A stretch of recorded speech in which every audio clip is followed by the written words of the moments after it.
Oi, gente, como vocês estão? Eu espero que vocês estejam bem.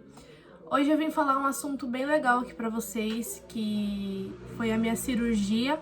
Eu fiz a cirurgia de rinoplastia no ano passado, de 2021. Vai fazer um ano já, esse mês que vem, que é o mês de maio.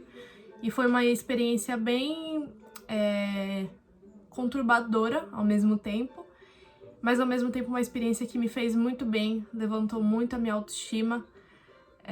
Só tenho a agradecer ao meu médico, que eu já vou falar aqui pra vocês quem é, tudo certinho sobre a cirurgia. Mas, gente, eu tô muito feliz, eu tô muito realizada por ter feito. Pra quem não sabe, a rinoplastia leva um ano pra aparecer o resultado certinho, né? Então, eu vou falar aqui como foi minha experiência pra vocês. Muita gente gosta de saber pré-operatório, pós-operatório, valores, enfim. Então, eu vou contar aqui certinho pra vocês como foi a minha experiência, minha história. E eu espero muito que vocês gostem. E já deixa aí adiantado também o joinha, se inscrevam no canal, comentem, compartilhem com o que vocês quiserem. Vou ficar muito agradecida se vocês fizerem isso, tá bom? Vamos lá? Vou tentar resumir um pouquinho da minha história pra vocês. Quando eu tinha 4 anos de idade, eu sofri um acidente de bicicleta, no qual eu bati o rosto, eu tava no cano assim da bicicleta, né? E eu bati o rosto no guidão e depois no chão, ou seja, eu bati o rosto 2 vezes. Naquele momento, ninguém da minha família achou que era algo grave, mas conforme foi passando os dias, o meu rosto foi ficando roxo, se eu não me engano, do lado direito do meu rosto foi ficando cada vez mais roxo. Até o momento que ele tava assim, preto, de tão feio que foi o acidente. E aí, nisso minha mãe já tinha me levado no médico, e os médicos falaram que não sabia como eu não tinha ficado com nenhum dano neurológico, e como eu não tinha ficado com nenhuma sequela, assim, porque foi um acidente bem feio. E aí um dos médicos, se eu não me engano foi um otorrino, falou pra minha mãe que quando eu tivesse 16 anos, eu teria que procurar um outro otorrino, porque muito provavelmente eu teria que fazer uma cirurgia de desvio de septo. E foi exatamente o que aconteceu. Com o passar dos dias foi diminuindo o inchaço, mas eu fiquei com bastante dificuldade de respiração, principalmente porque eu tinha rinite, e minha rinite é crônica, então com os anos também foi piorando. E isso fez com que meu dia a dia se tornasse muito difícil, assim, porque eu era o tempo todo espirrando, não conseguindo respirar. E foi uma loucura, gente, esses anos da minha vida. Até os meus 21 anos foi uma doideira, né? Por conta dessa junção desses dois, desvio de septo e rinite ali, lado a lado, além da carne esponjosa também.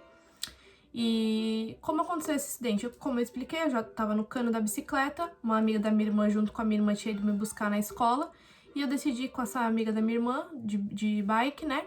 E aí veio um carro e bateu no pneu de trás, fazendo com que eu batesse o rosto no guidão e depois no chão. Essa, resumidamente, é a história, muito por cima. E eu vou falar um pouquinho de como foi esse processo até chegar o dia da minha cirurgia, até eu tomar a decisão. E é isso, vou falar um pouquinho pra vocês. Quando eu tinha 18 anos, mais ou menos, eu já tava na faculdade, e aí eu procurei um otorrino, que por sinal foi o médico que me operou, depois de uns anos. E quando eu tinha mais ou menos 18 anos, eu procurei ele e falei que eu queria muito operar, queria saber como funcionava, se eu tinha necessidade de operar ou não. Ele deu uma avaliada assim no meu nariz, viu que eu tinha desvio de septo, mas na época eu não consegui operar por conta da faculdade, era muita coisa assim pra ser paga, então eu tive que deixar mais pra frente. Eu me formei no meio de 2020 e já no final de 2020 eu já tava em procedimento, assim, em processo pra conseguir operar. Eu procurei um médico aqui de Bertioga, um otorrino aqui de Bertioga, do meu plano, Dr. Osvaldo, e ele não operava, ele não era cirurgião, ele só era otorrino mesmo. E ele me passou a tomografia de face para fazer e a nasofibrolaringoscopia. Foi um dos 2 exames assim que eu tive que fazer, fora os que o Dr. Matheus me pediu depois, quando eu passei com ele de novo. E quando isso aconteceu foi mais ou menos no final de 2020, em agosto, setembro. E quando foi lá para novembro de 2020, eu já tava com esses 2 exames prontos, e aí eu liguei pro meu plano para agendar com o Dr. Matheus, porque ele atendia em Santos e esse outro médico que eu passei a atender aqui em Bertioga. E como eu liguei no final de novembro, tava muito perto do Natal, do Ano Novo, então eu não consegui agendar para aquele mês, eu só consegui agendar pro final de janeiro de 2021. Então eu tive que esperar todas essas festas passarem, tudo isso acontecer para conseguir passar com o Dr. Matheus. E aí quando eu fui nele, eu já fui com essa tomografia de face pronta e a nasofibrolaringoscopia pronta, então já foi um adianto também. E ele também já me pediu para fazer eletrocardiograma, acho que é assim que fala, que é aquele exame do coração, o raio-x do tórax e também exame de sangue e de coagulação, né, que é aquele da orelha, que faz para ver em quanto tempo você para de coagular, não sei como funciona direito, mas foram esses exames que ele pediu para fazer. Por sorte, no dia que eu estava lá no atendimento com ele, que é no ambulatório, que tem vários médicos, que é onde realiza os exames, né, normalmente do plano, eu já consegui fazer tudo no mesmo dia da consulta com ele, então assim foi super rápido. E eu também já estava com a guia de internação para o plano autorizar. Para quem não sabe, para a gente conseguir que o plano cubra a nossa cirurgia, essa guia tem que ser autorizada para o plano. Então levou aí em média 21 dias úteis para o plano conseguir autorizar. Eu fiquei ligando toda semana para ver se já estava autorizado ou não, mas foi autorizado justo no último dia do prazo, que era 21 dias úteis. Mas mesmo assim, gente, eu fiquei muito ansiosa, vocês não têm noção do que é ficar quase um mês esperando isso ser autorizado. Mas deu tudo certo, eu já tava com a guia em mãos. Peraí que minha cachorra quer entrar. Levou um mês praticamente de fevereiro inteiro para essa guia ser autorizada, então eu retornei com o meu médico no início de março, com a guia já prontinha, e a gente agendou a nossa cirurgia para o dia 6 de abril. Antes disso, iria ser no dia 25 de março, mas não teve como, porque eu tinha um compromisso nesse dia muito importante, eu ia ser madrinha de casamento, então não teria como de jeito nenhum eu realizar essa cirurgia, e acabou agendando para o dia 6 de abril. Só que o que acontece? Eu peguei Covid no meio de março, uns 15 dias antes da cirurgia, e eu fiquei com muito medo também de eu realizar o teste do Covid para cirurgia e dar positivo, por mais que já tivesse passado os 15 dias ali, né? Então, foi um período assim um pouquinho conturbado, eu fiquei com muito medo, muito receio, e já tava tudo quase pronto assim no finalzinho de março pro dia 6 de abril, né? Já tinha comprado alguns itens, como o Bepantol, que eu uso até hoje na boca, no lábio, tá até aqui do meu lado, inclusive. Já tinha comprado gás e já tinha comprado tudo, gente. E 6 dias antes, no dia 31 de março, dia 30 de março, não sei nem se março tem 31, mas eu sei que era no último dia de março, minha cirurgia foi cancelada, porque a pandemia fez assim, ó, deu um pico e não tinha como realizar a cirurgia naquele momento, porque a prioridade com certeza eram os casos de Covid que estavam chegando na Santa Casa, que foi onde eu operei, e não tinha como de jeito nenhum eu operar por conta disso. Então o que acontece? Essa guia de internação ela tem um tempo, tem uma validade de um mês, se eu não me engano, e eu tive que autorizar ela novamente no início de maio, para que eu conseguisse operar no dia 27 de maio, que era numa quinta-feira. Então, assim, gente, foram 2 meses ali que eu fiquei surtando internamente, pra vocês terem noção. Eu tava tão ansiosa, mas tão ansiosa, que eu acordava de madrugada pra fazer xixi. Toda hora, o tempo todo, de 15 em 15 minutos eu tava no banheiro fazendo xixi, de tão ansiosa que eu estava. Foi, assim, muito louco, porque eu só queria saber do resultado, gente. Eu não tava com medo da anestesia, eu não tava com medo de ser internada, não era disso que eu tava com medo, não tava com medo de doer, eu só queria o resultado ali logo. E parece que demorou uma eternidade, porque eu comecei a pesquisar no final de 2020, eu fui conseguir operar só no dia 25 de maio, né? Bom, como eu já falei pra vocês, até então minha cirurgia era no dia 27 de maio, não no dia 25. E eu passei com o anestesista dia 24 de maio, 3 dias antes da cirurgia ser realizada. Eu passei na anestesista porque ela queria dar uma olhada nos meus exames, perguntar se eu tomava algum remédio, enfim, todas aquelas perguntas, né, que elas têm que fazer, que é necessário fazer para saber até mesmo a quantidade de anestesia que você tem que tomar, e para não ter coagulação, nada desse tipo, né? E Isso foi no dia 24 de maio, numa segunda-feira.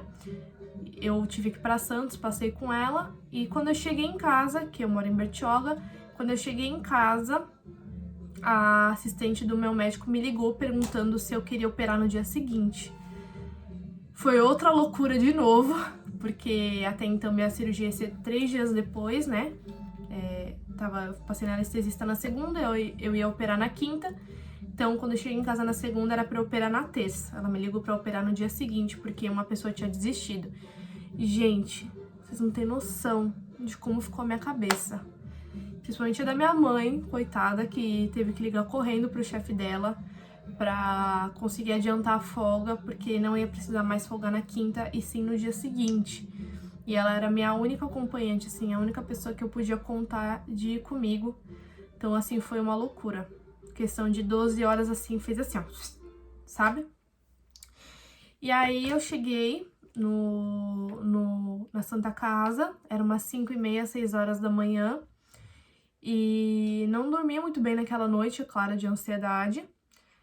Mas eu cheguei lá umas 6 horas e eu fui conseguir internar quase 8 horas, porque como eu tinha feito o teste do Covid um dia antes, né, com a anestesista, então eles tiveram que passar tudo para a equipe de cirurgia, mudar todo o cronograma deles, a preparação deles. Então eu fiquei ali 2 horas esperando, suando frio, morrendo de medo do meu teste de Covid dar positivo, porque eu tive Covid 2 meses antes, né, da minha cirurgia.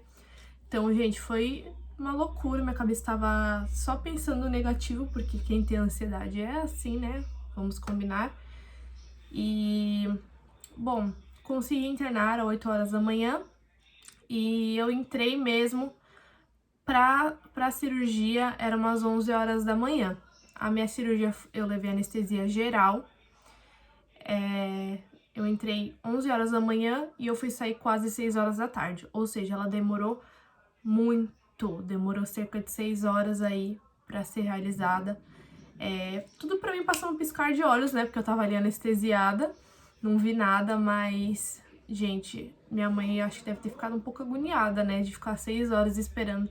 Normalmente eu vejo gente que opera em 3, 4 horas, então a minha demorou um pouco mais, porque eu tinha muita coisa pra ser resolvida aqui. E foi isso. A princípio, foi isso que aconteceu. Bom, eu vou explicar pra vocês quais procedimentos foram realizados. O primeiro que foi um dos principais, assim, foi o desvio de septo, que é a septoplastia. O segundo foi a sinusectomia, que é a parte de sinusite, rinite, tem tudo a ver com as conchas nasais. Eu não sei como funciona direito, gente, vocês vão me perdoar, mas isso eu não sei explicar pra vocês. Mas é algo relacionado a sinusite, a rinite, que ajuda a dar uma aliviada. E o terceiro procedimento, da parte funcional, que é toda a parte de respiração do nariz, foi a carne esponjosa, que entra como a turbinectomia.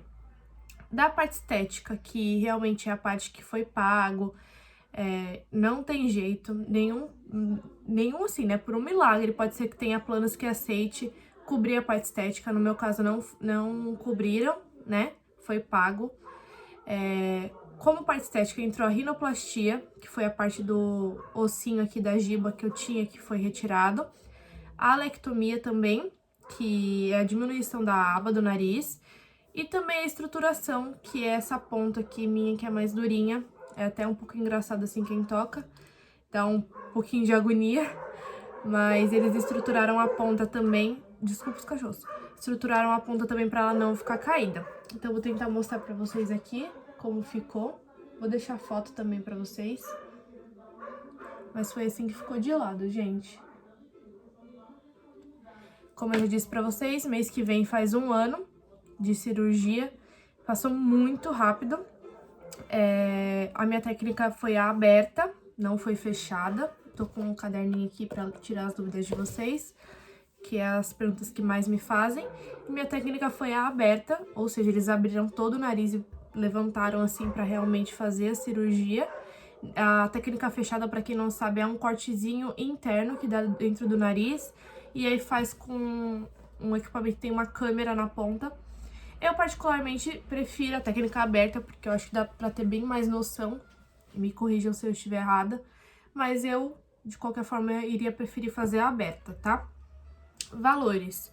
A parte funcional foi coberta, o hospital anestesista também, e a parte estética foi pago. Varia muito de caso para caso, como vocês já sabem. Já vi gente pagando 12 mil, 13 mil. No meu caso foi 8 mil, não achei um valor caro, eu ganhei de presente. E meu médico é muito bom, eu gosto muito do trabalho dele. Mas eu já vi gente pagando mais caro aí sim, então depende muito do seu caso, da sua anatomia, do que é necessário ser feito. Meu caso foi um caso que tinha muita coisa para se fazer, mas eu achei um preço assim super justo. E eu ganhei de presente da minha avózinha, foi ela que realizou esse sonho meu. O meu pós-operatório foi bem tranquilo, eu fui liberada do hospital no mesmo dia pelo médico, então minha cirurgia acabou era umas 6 horas da tarde, eu fui pro quarto era umas 6h30 e fui liberada, era quase 9 horas da noite para vir para casa, então minha cirurgia foi em Santos e eu tive que vir para Bertioga. Foi tudo no mesmo dia, foi bem rápido. Nos primeiros dias eu ainda estava com o splint, que é um negócio que fica dentro do nariz, pressionando o meio do nariz assim, para não inchar. Aquilo dificultava muito a minha respiração e principalmente as lavagens. Eu fazia lavagem 3 vezes ao dia, até mais, quando eu sentia necessidade. Tudo é feito com muito cuidado, com muita calma, não pode fazer força na hora de fazer a lavagem pra suar, sabe, o nariz? E saem uns bichos monstruosos, uns coágulos de sangue monstruoso, é super normal isso. É também super normal sangrar nos primeiros dias, uns 3, 4 dias. No meu caso, sangrou um pouquinho e o médico me receitou um remédio pra isso, né, pra pingar dentro do nariz pra dar uma amenizada. E todo dia eu tomava Dramin e dipirona pra dor não vir, então eu não senti muita dor. A única dor que eu senti, eu vou falar aqui pra vocês, foi no 6º dia que me deu uma dor de cabeça terrível, porque eu também tava com a tala, com os curativos e o splint lá dentro, então eu tava pressionando o nariz pra ele não inchar e meu rosto ficou bem roxo aqui embaixo. Então, como tava segurando o inchaço, acabou me dando dor de cabeça. O 6º dia, assim, foi o pior pra mim, mas também tomei remédio. Até os 10 primeiros dias eu tava tomando todo dia Dramin e dipirona. Então foi super tranquilo, deu pra aguentar. Mas fora isso, gente, dor no nariz, dor nos pontos, zero, tá? No 7º dia eu fui até o médico pra retirar os pontos. Foi uma parte bem sofrida pra mim, foi a pior. Porque eu tenho um certo probleminha de cicatrização, então ainda não tava bem sequinho os pontos. Então eu sofri um pouquinho porque ele tava com uma pinça assim, apertando, beliscando, sabe? E eu chorava, gente, chorava. Não de dor, mas de agonia, sabe? Dá até um negócio assim, só de falar. No nariz. E foi assim a parte mais doída, minha pressão caiu. Então se sua pressão cair na hora de tirar os pontos também, fica tranquila que é normal. Mas foi a parte mais chatinha, assim, de todas, foi tirar os pontos. Eu sofri bastante, mas passou, tá? Eu fiz curativo depois dos 7 primeiros dias, depois no 15º dia, voltei lá. Toda semana eu tava voltando lá, se eu não me engano. E aí chegou um momento que ele fez o 3º curativo, e aí não precisava que eu voltasse mais lá até o momento. Então, ele deixou o curativo e falou, ó, daqui 3 dias você pode tirar. Então, passou 3 dias, eu tirei e voltei lá só com 1 mês de cirurgia, né? Então, assim, não senti dor, como eu falei pra vocês, é mais a agonia mesmo dos pontos, que foi bem doloridinho pra tirar, tá? Não fiquei com medo da anestesia, não fiquei com medo da dor, assim, eu só queria o resultado ali pra ontem. Então, como foi um processo um pouco lento, assim, até autorizar a guia, até agendar a cirurgia, fazer exame, foi um pouquinho sofrido, mas eu acredito que se você quer fazer a cirurgia, você tem que ter essa paciência, vai dar tudo certo, pode ficar tranquila. E se você tem um sonho, corra atrás dele, faça, não fique com medo. Eu não sou aquele tipo de pessoa que vai te aconselhar a não fazer algo que você tem um sonho, se você tem um sonho, né? Se você quer fazer cirurgia de nariz, faça, gente. Isso é pro seu próprio bem, é pra sua autoestima. A minha autoestima, ela melhorou muito depois da cirurgia e continua melhorando cada vez mais. Eu acredito que meu nariz vai desinchar ainda um pouquinho, mas fora isso, já tá tudo ok, eu tô viva, passei por isso. Então não desista dos seus sonhos, corra atrás. Se você tem vontade de fazer cirurgia, faça, não fique com medo. Tudo isso faz parte do processo. E é isso, gente. Tenham paciência, por favor, de esperar um ano aí pra ver o resultado final. Pra aí, sim, caso você não tenha gostado de alguma coisa, você ir falar com seu médico, fazer o reparo, enfim. No meu caso, eu acredito que não vai ser necessário, porque eu amei o meu resultado. Eu vou deixar o Instagram do meu médico aqui na caixinha, embaixo, pra vocês darem uma olhada. Recomendo ele pra todo mundo. Então, é isso, gente. Se você tem esse sonho de fazer, faça. E não fique com medo, tá bom? Um beijo, até a próxima. Eu vou deixar as fotos do antes e depois aqui pra vocês olharem, tá bom? E é isso. Beijo, até a próxima. Tchau, tchau.